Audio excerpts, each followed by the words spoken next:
Class 12th के सभी student का फिजिक्स की ऑनलाइन क्लासेस में स्वागत है। मेरा नाम सतीश सिंह है। मैं आज आपको application of Gauss's theorem, Gauss की प्रमेय के अनुप्रयोग को सिखाऊंगा।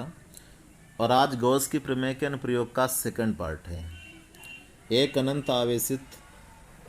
एक समान आवेशित अनंत समतल चादर के निकट वैद्युत क्षेत्र की तीव्रता, electric field intensity due to infinitely long charge sheet. तो गॉस की प्रमेय का ये अनुप्रयोग है, जो कि दूसरा पार्ट है। पहला पार्ट आपको समझा दिया गया है, आप इसके पहले वाले वीडियो में उसको आप देख सकते हैं कि एक अनंत विस्तार का अगर हमारे पास आवेशित तार है तो उसके निकट हम वैद्युत क्षेत्र की तीव्रता को कैसे ज्ञात करते हैं, उसे आप इसके पहले वाले वीडियो में समझ सकते हैं। और आज हम आपको एक अनंत आवेशित समतल चादर के निकट वैद्युत क्षेत्र की तीव्रता निकालना सिखाएंगे। वैद्युत क्षेत्र की तीव्रता को निकालने के लिए हमारे पास एक अनंत विस्तार की चादर है और इस चादर को जब आवेश दिया जाता है तो पूरा आवेश एक समान रूप से चादर पर ऐसे फैल जाता है। गॉस की प्रमेय का हम अनुप्रयोग करेंगे। तो हम जानते हैं कि चूंकि धनावेश है, इसलिए जो वैद्युत क्षेत्र होगा वो धनावेश से दूर की तरफ होगा और चादर के दूसरी तरफ भी इलेक्ट्रिक फील्ड, वैद्युत क्षेत्र वो चादर से दूर की तरफ ही होगा, आउटवर्ड डायरेक्शन पे इलेक्ट्रिक फील्ड होगा। लेकिन जब गॉस की थ्योरम का हम एप्लीकेशन करते हैं तो हमें एक गॉसियन पृष्ठ खींचना होता है। अनंत विस्तार की चादर है। आज आप लोगों को हम अनंत विस्तार के बारे में क्लियर कर देते हैं। अनंत विस्तार का मतलब यहाँ पे ऐसा नहीं होगा कि चादर जो है अनंत लंबाई की है। अनंत विस्तार इसको इसलिए कह दिया जाता है क्योंकि अगर हम चादर का जो विस्तार है, इससे मान लीजिए कि स्मॉल आर दूरी पर हम इलेक्ट्रिक फील्ड निकालना चाहते हैं और अगर इस दूरी की तुलना में ये चादर का विस्तार बहुत ज़्यादा है तो इस वजह से इसको हम अनंत विस्तार कह देते हैं।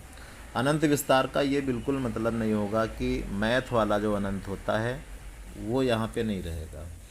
अब सबसे बड़ा मुद्दा ये है कि अगर हम इस आवेशित चादर के कारण वैद्युत क्षेत्र की तीव्रता चाहते हैं, इलेक्ट्रिक फील्ड चाहते हैं, तो हमें एक गॉसियन सरफेस खींचना पड़ेगा, गॉसियन पृष्ठ। और गॉसियन पृष्ठ कैसा रहता है? सिमेट्रिक रहता है, सममित होता है। जिस तरीके से इलेक्ट्रिक फील्ड होता है उसके सिमेट्रिक होना चाहिए, सममित होना चाहिए। तो अब ये हमें सोचना पड़ेगा कि आखिर यहाँ पे हम गॉसियन पृष्ठ कैसा खींचें। तो यहाँ पे गॉसियन पृष्ठ, मान लीजिए कि स्मॉल आर दूरी पर हम यहाँ पे इलेक्ट्रिक फील्ड निकालना चाहते हैं तो केवल बेलनाकार गॉसियन पृष्ठ ही यहाँ पे खींचा जा सकता है। बेलनाकार गॉसियन पृष्ठ ही, ये सममित गॉसियन पृष्ठ यहाँ पे रहेगा। इसके अलावा और कोई गॉसियन पृष्ठ यहाँ पे सेट नहीं होगा। तो एक बेलनाकार गॉसियन पृष्ठ खींच लेते हैं और इसी को फिगर में यहाँ पे आपको दिखाया जा रहा है कि ये एक अनंत विस्तार की चादर है जिस पर आवेश समान रूप से फैला हुआ है और स्मॉल आर दूरी पर यहाँ पे एक बिंदु P है। यहीं पे हमको इलेक्ट्रिक फील्ड यानी वैद्युत क्षेत्र की तीव्रता ज्ञात करके दिखाना है। लेकिन चूंकि सममित पृष्ठ में खींचना होता है, इसलिए चादर के इधर भी, अगर इधर स्मॉल आर दूरी पर हमने कोई बिंदु लिया है तो हमें स्मॉल आर दूरी पर इधर भी बिंदु लेना पड़ेगा, क्योंकि हमें सममित पृष्ठ चाहिए। तो जब तक हम दोनों तरफ उतनी दूरी पर नहीं लेंगे तब तक हम आवेश को क्लोज नहीं कर पाएंगे, आवेश को बंद करने वाला पृष्ठ हम नहीं खींच पाएंगे। इसलिए जितनी दूरी पर इधर लेना है उतनी दूरी पर इधर भी लेना है और तब एक सममित गॉसियन पृष्ठ यहाँ पे खिंच जाएगा। और ये मानते हैं कि माना इसका जो समतल पृष्ठ है, इसका क्षेत्रफल, एरिया इसका कैपिटल ए है। ये मान लेते हैं मैं बिंदु P पर जो वैद्युत क्षेत्र की दिशा होगी वो बाहर की ओर होगी, क्योंकि रूल्स होता है कि किसी भी बिंदु पर अगर धनावेश है तो किसी भी बिंदु पर जो वैद्युत क्षेत्र की तीव्रता दिशा होती है वो धनावेश से दूर की तरफ होती है। इसलिए यहाँ भी इलेक्ट्रिक फील्ड की डायरेक्शन पॉजिटिव चार्ज से दूर की तरफ होगी और यहाँ भी पॉजिटिव चार्ज से दूर की तरफ होगी। और अगर हम क्षेत्रफल की बात करें तो यहाँ पे पृष्ठ दो तरीके के हैं, एक वक्र पृष्ठ है और एक समतल पृष्ठ है। तो जो समतल पृष्ठ होगा इस पर जो क्षेत्रफल की दिशा होगी वो पृष्ठ के अभिलंबवत होगी, नॉर्मल डायरेक्शन पे होगी। और जो एक वक्र पृष्ठ है, ये जो वक्र पृष्ठ है अगर यहाँ पर हम देखें तो यहाँ पर जो क्षेत्रफल की दिशा होगी, जो एरिया वेक्टर होगा वो इस पृष्ठ के नॉर्मल होगा, इस तरीके से रहेगा। तो चूंकि यहाँ पर वैद्युत क्षेत्र की तीव्रता और क्षेत्रफल के बीच में 0 डिग्री का एंगल बन रहा है, इसलिए यहाँ से फ्लक्स गुजरेगा, यहाँ से फ्लक्स गुजरेगा, यहाँ भी 0 डिग्री का एंगल है। और यहाँ पर क्षेत्रफल की जो दिशा है वो पृष्ठ के अभिलंबवत है और वैद्युत क्षेत्र की दिशा इस तरीके से रहेगी, 90 डिग्री का एंगल बनेगा। तो जब हम यहाँ पे ई वेक्टर डॉट में डेल्टा ए वेक्टर करेंगे तो बन जाएगा ई डी ए कास में 90 डिग्री, कास में 90 डिग्री की वैल्यू 0, तो ये पूरा हो जाएगा 0। इसका मतलब जो वक्र पृष्ठ है वहाँ से कोई भी फ्लक्स नहीं गुजरेगा। तो सबसे पहले हम इसकी थोड़ी सी थ्योरी लिख लेते हैं। तो मान लेते हैं कि एक अनंत विस्तार की समतल चादर है जिस पर आवेश एक समान रूप से वितरित है। माना आवेश का पृष्ठ घनत्व सिग्मा है, चादर से स्मॉल आर दूरी पर एक बिंदु पी है जिस पर वैद्युत क्षेत्र की तीव्रता ज्ञात करनी है। अब हम बिंदु पी पर और बिंदु पी डैश पर अलग अलग से फ्लक्स नहीं गुजारते हैं। इस बार हम क्या करते हैं कि एक ही बार में निकाल लेते हैं, और ये गॉसियन पृष्ठ है तो इसलिए एक ही बार में निकालते हैं संपूर्ण गॉसियन पृष्ठ से गुजरने वाला वैद्युत फ्लक्स। संपूर्ण गॉसियन पृष्ठ है तो संपूर्ण गॉसियन पृष्ठ में जो वक्र वाला भाग है उससे तो कोई फ्लक्स गुजरेगा नहीं, पहले समझा दिया गया है। समतल भागों से जो ये इसके प्लेन सरफेस हैं यहाँ से केवल फ्लक्स गुजरेगा। तो जो P है वहाँ से गुजरने वाले फ्लक्स को हमने डेल्टा फाई पी कर दिया है, और जो P डैश है यहाँ से गुजरने वाले फ्लक्स को डेल्टा फाई पी डैश कर दिया है, और दोनों को ऐड कर दिया। यहाँ से गुजरने वाला फ्लक्स, यहाँ से गुजरने वाला फ्लक्स, दोनों को हमने यहाँ पे ऐड कर दिया है। डेल्टा फाई पी का फार्मूला क्या होता है? एक लघु भाग से होकर जाने वाला जो फ्लक्स होता है इसका फार्मूला तो delta phi equal to close integral of E vector dot में डेल्टा ए वेक्टर होता है। तो इस फार्मूले को हम यहाँ पे अप्लाई कर देते हैं, और चूँकि close integral of E vector dot में डेल्टा ए वेक्टर का जो फार्मूला होता है वो ई डी ए कॉस में थीटा होता है, इसलिए सीधे हम क्या करते हैं इसको लिखते हैं ई डी ए कॉस थीटा।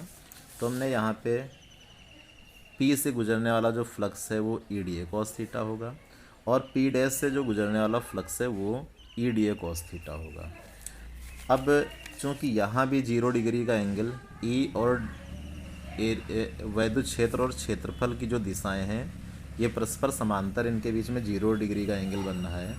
यहाँ भी 0 डिग्री का एंगल बनता है ई वेक्टर और डेल्टा ए वेक्टर के बीच में, इसलिए हम यहाँ पे थीटा इक्वल टू 0 डिग्री लिखते हैं, और उस 0 डिग्री को जब रखेंगे तो E D A cos 0 E D A cos 0 बनेगा। कास 0 डिग्री की वैल्यू जो होती 1 होती, 1 का इसमें मल्टीप्लाई करोगे ई डी ए बचेगा। यहाँ भी कास 0 डिग्री की वैल्यू रखेंगे ई डी ए बचेगा। दोनों को ऐड कर लेंगे, दोनों सेम हैं इसलिए ऐड करेंगे तो बन जाएगा 2 close integral of E D ए बनेगा।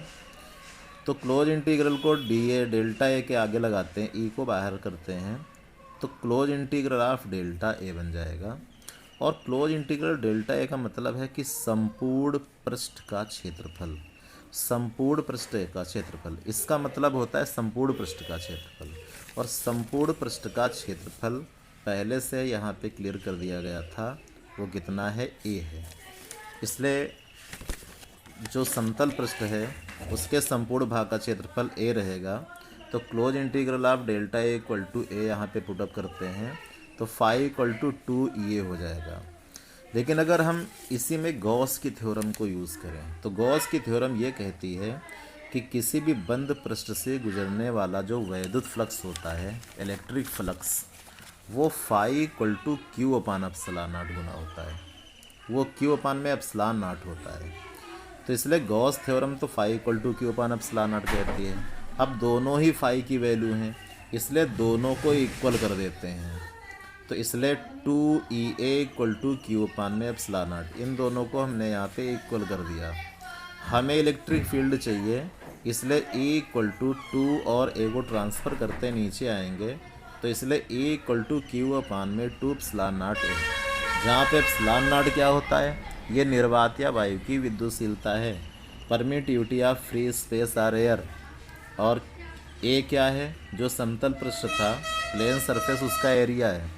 लेकिन पृष्ठीय आवेश घनत्व सिग्मा, क्योंकि इस बार जो आवेश था वो पृष्ठ पर डिस्ट्रीब्यूट था, पृष्ठ पर फैला था, इसलिए यहाँ पर पृष्ठीय आवेश घनत्व होगा। क्योंकि जो चादर है, ये जो सरफेस पे जो चार्ज डिस्ट्रीब्यूट है, ये पृष्ठ पर है, इसलिए यहाँ पे पृष्ठीय आवेश घनत्व होगा और उसका फार्मूला सिग्मा = Q/A होता है।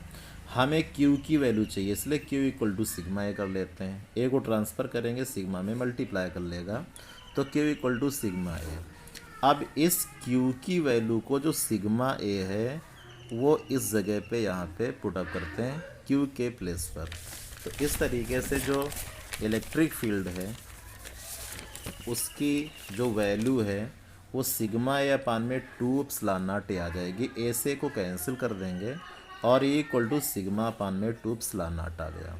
तो इस प्रकार से एक अनंत विस्तार की जो समतल चादर होती है, उसके निकट अगर हम इलेक्ट्रिक फील्ड, वैद्युत क्षेत्र की तीव्रता निकालते हैं, तो वो 2σ/ε0 आती है, जहाँ पे सिग्मा को हम पृष्ठीय आवेश घनत्व कहते हैं, सरफेस चार्ज डेंसिटी, और ये परमिटिविटी ऑफ फ्री स्पेस होता है, निर्वात की विद्युतशीलता होती है। लेकिन एक बात यहाँ पे समझना और ज़रूरी है, जब हमने अनंत विस्तार की चादर के निकट इलेक्ट्रिक फील्ड को फाइंड आउट किया था, तो स्मॉल r डिस्टेंस ली थी, स्मॉल r दूरी ली थी, और इस फार्मूले में देखिए कहीं भी वो स्मॉल r नहीं है। जबकि इसके पहले हम लोगों ने जब एक अनंत लंबाई के आवेशित तार के निकट इलेक्ट्रिक फील्ड निकाला था स्मॉल r दूरी पर, तो E = 1/4πε0 2λ/r, यानी r आया था, दूरी आई थी, और दूरी बढ़ाने से इलेक्ट्रिक फील्ड वहाँ पे कम होता था, तीव्रता कम होती थी। लेकिन इस बार जब अनंत विस्तार की चादर की बात हो रही है, तो वो दूरी यहाँ पे फार्मूले में नहीं आ रही है। तो इसका मतलब ये है कि जो इलेक्ट्रिक फील्ड है, एक अनंत विस्तार की चादर से कुछ दूरी पर जब हम इलेक्ट्रिक फील्ड निकालते हैं, तो वो कभी भी दूरी पर निर्भर नहीं करता है। और अगर क्वेश्चन कभी आता है कि एक अनंत विस्तार की चादर की वजह से जो तीव्रता निकलती है, इलेक्ट्रिक फील्ड निकलता है, उसका दूरी से क्या रिलेशन होता है, तो हम E = r⁻0 करेंगे, r⁻0 करेंगे, क्योंकि दूरी से इसका कोई मतलब नहीं होता है। चाहे हम पास में तीव्रता निकालें या चाहे हम दूर तीव्रता निकालें, इलेक्ट्रिक फील्ड जो आएगा, तीव्रता जो आएगी, वो सेम आएगी। तो ये बात आप यहाँ पे समझ लीजिए कि चाहे इस जगह पे निकालिए, चाहे इस जगह पे निकालिए, चाहे इस जगह पे निकालिए, इलेक्ट्रिक फील्ड की वैल्यू σ/2ε0 ही आएगी।